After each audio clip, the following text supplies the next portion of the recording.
गजानन महाराजांच्या जयघोषात नागपूर पुणे वंदे भारत रेल्वेचे शेगाव स्थानकावर भव्य स्वागत करण्यात आले। केंद्रीय राज्यमंत्री प्रतापराव जाधव यांच्या प्रयत्नांमुळे हा थांबा मिळाला असून प्रवाशांनी आणि भाविकांनी केंद्र सरकारचे मनपूर्वक आभार मानले। संतनगरी शेगाव एका ऐतिहासिक क्षणाची साक्षीदार ठरली। पंतप्रधान नरेंद्र मोदी यांच्या हस्ते दूरदृश्य प्रणालीद्वारे हिरवी झेंडी दाखवण्यात आलेली नागपूर पुणे वंदे भारत एक्सप्रेस शेगाव स्थानकावर पोहोचली।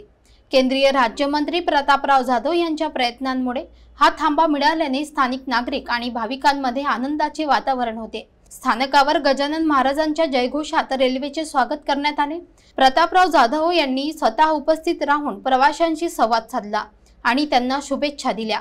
आमदार संजय कुटे, रेल्वे स्थानक प्रमुख मोहन देशपांडे, रेल्वे कर्मचारी आणि मोठ्या संख्येने भाविक या स्वागत सोहळ्याला उपस्थित होते। वंदे भारत रेल्वे ही भारतीय बनावटीची जलद गतीने धावणारी आणि अत्याधुनिक सुविधा असलेली सेवा असून 10 ऑगस्ट पासून नागपूर पुणे दरम्यान नियमित धावणार आहे।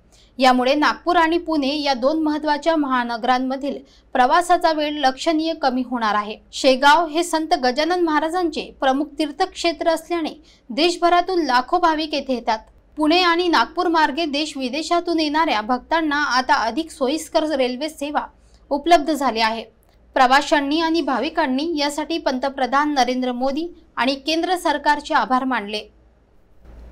केंद्र सरकारनं जी ही गाडी सुरू केली नागपूर पुणे वंदे भारत आणि जो शेगाव या संतनगरीला थांबा दिला त्याबद्दल मी केंद्र सरकारचे खूप खूप आभार मानतो।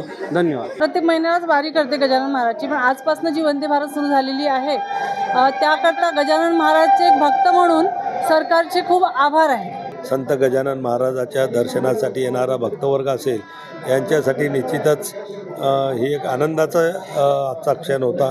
त्यामुळे एवढ्या मोठ्या हजारोच्या संख्येने आज लोक वंदे भारतच्या स्वागताला आणि हिरवी झेंडी दाखवायला उपस्थित होते।